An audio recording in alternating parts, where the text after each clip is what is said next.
and I wasn't making a joke about the gay thing. If it really seems like it's a struggle about homosexuality, because not Jacob, but Edward, played by Robert Pattinson in this, as everybody knows, he doesn't want her to take off her clothes. He's almost scared to even kiss her sometimes. I mean, he's real nervous around her, and it's only when that Kristen Stewart's Bella character is introduced that this movie becomes annoying. This series has matured to a point where it's still not great. A lot of the acting is bad. A lot of the story is written badly, if you ask me. There's a lot of backstory in this movie, which is I thought it would be cool for them to do backstories into period pieces, because they do that. They go to the Civil War in one part.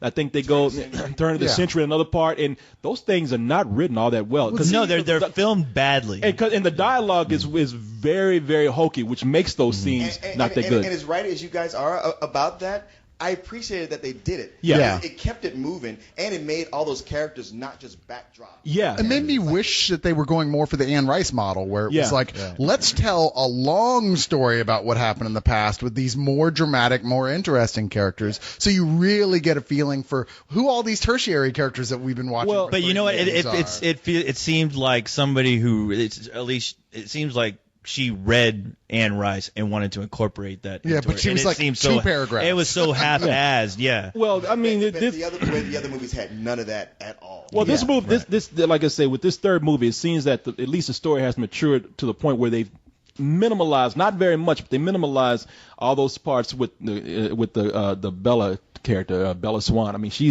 is really an annoying character. She's flaky. She doesn't know what she wants.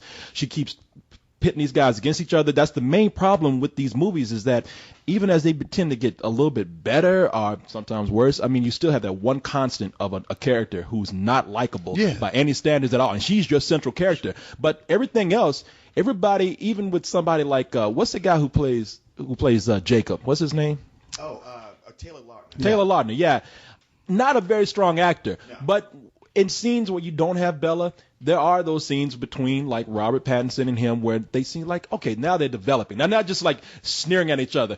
I wish in that tent, because there's a scene where they are in a tent with Bella, and she's asleep, and they're looking at each other, and they're like, you know what? You're not so bad. You know what?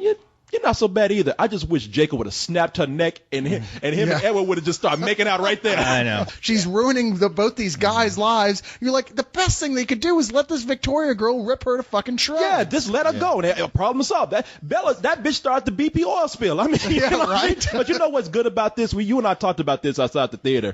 The action in it is actually directed really well. Surprisingly good. That's the only thing I really had going for it. Was a good thing for this. Yeah, the director of this is David Slade, and I can see what they're trying to do. They're trying to probably bring in a bigger audience, because this is the guy that directed Hard Candy and 30 Days of Night. Yeah. So and he's the one. Here's the big thing that I noticed.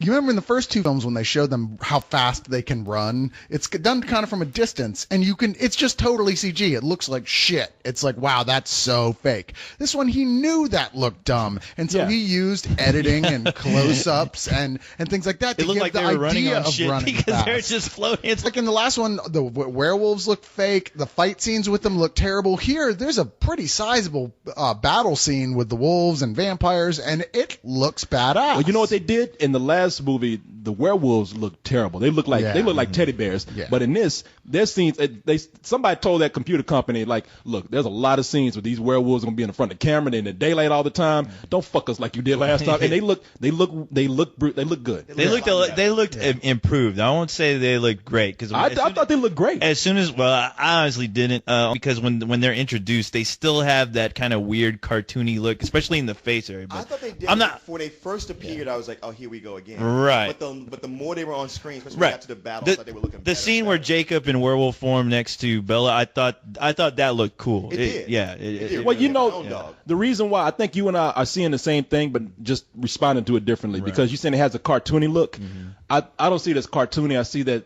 they had to. What the hell was that?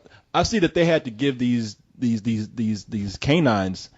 They had to give them human expressions every now and then. To a certain extent. Yeah, and they have to react in ways that are not just dog or animalistic anymore. They have to react in human ways. And so, when they animate the eyes, when they behave like that, it could be, you could either buy it as, okay, these are animals with human personalities, or they don't behave like that. So it looks The fake to moment me. you put human traits onto a face for any character, no matter how animalistic the rest are, you start getting into the uncanny valley. Well, I was talking It more takes you out too of it. about their interaction with the environment. Like when you're seeing them step on rocks, it seems like there's no movement on Really? the ground. Yeah, because I was honestly I pay attention to that too, but.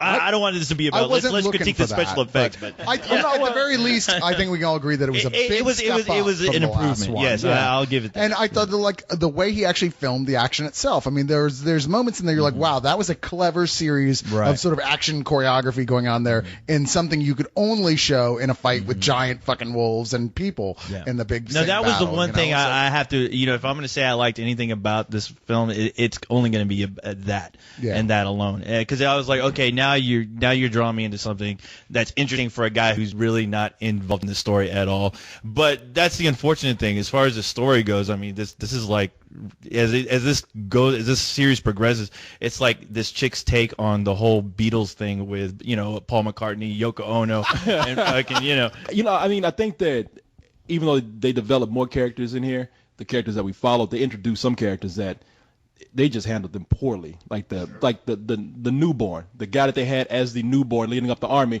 That's an actor named Xavier Samuel, and that guy just. He's got two first names.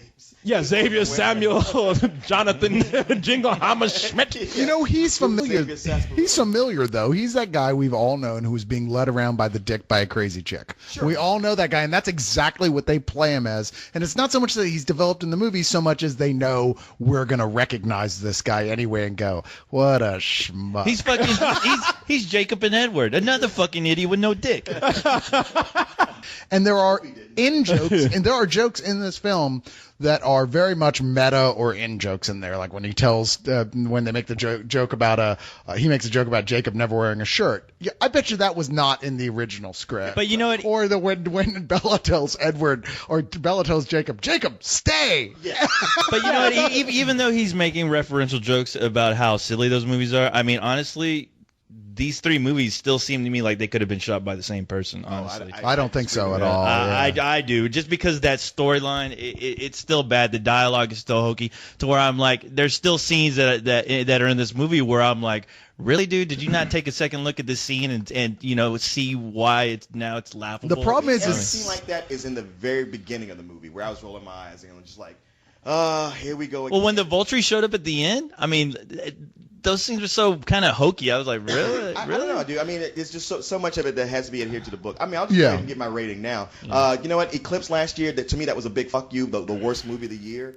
To me, this is a rental. I mean, it's almost I want to say almost a matinee. It's a rental. It's if it was a better storyline, sure, but there's a lot of improvements where I didn't mind watching it. Did we give this a fuck you last year, New Moon? No, I did. I can't remember. I know I didn't give it any higher than some old bullshit or a low some old bullshit, if there is such a thing. But you're right. This is actually a rental, which no one is more surprised than me. I mean, that's high praise for a Twilight movie, considering, like I said, half of this is the most tedious, unimaginable tripe. But that's the fault of the original source material. I really can't blame the director for that because he can't cut that shit out. That's what the ladies are coming there to see. But it just seemed like there was more restraint with this, and it also seemed like, hey, this director said, I know what I'm working on, and that's why I appreciated some of those things, and like that joke where what's his name, Jacob comes in and tells Edward, like, you have no blood, you're cold, I'm hotter than you. They're little in jokes like that. They just know that were funny. Yeah, that the crowd is playing on that, and they're like, look, we can't take this shit that seriously anymore, so we're gonna throw jokes in there like that. I love things like the guy that plays Jasper in the movie, Jackson Rathbone, who plays. He had a much bigger role. He had a much bigger role. It makes sense now. I like that they tried to develop these characters, even though maybe it didn't always work out because of hokey dialogue. It just seemed like there was a lot more effort put into this. Yeah, and improvements on things like action and special effects too. So yeah, I give it a rental. All right. Well, I'm honestly shocked that you guys are, giving this a rental because Here we go. Yeah, I'm giving it some old bullshit only because that last movie there's some little things in there like the whole Jacob trying to deal with him he's becoming a werewolf. That part of me felt kind of like a superhero-ish type storyline where that's the only thing that attracted me to that last film, which I thought it was okay. But with this one, there was nothing I can grab onto to make me remotely interested in this love triangle that they've built that still after a third movie, it still feels like it's gone absolutely nowhere at all. And also, you only have 2 ratings. With the bullshit. you only have bullshit and better than sex. Well, the thing is, look, but I'm serious. I mean, the thing is, this is bullshit to me because, yeah, there was nothing really pulling me forward into this story. Like, even after this movie ended, I'm like, this series could end right now. And it wouldn't matter because, you know what, they really didn't give anything besides the marriage angle, which they played on in the last movie. And that's all they really have you, you know, when you walk away from this, that's all they're giving you is like, oh, the big marriage. And I'm like, you know what, at this point, I don't give a fuck. One thing I like about it, maybe it's kind of subtle, is that, which I never thought I'd apply the word subtle to one of these movies, is that Edward is constantly telling Bella, look, you don't want to be a vampire. She's like, no, I really do.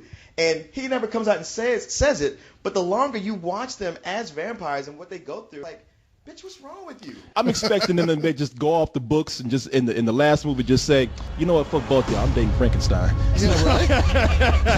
It's time. Yes, it is.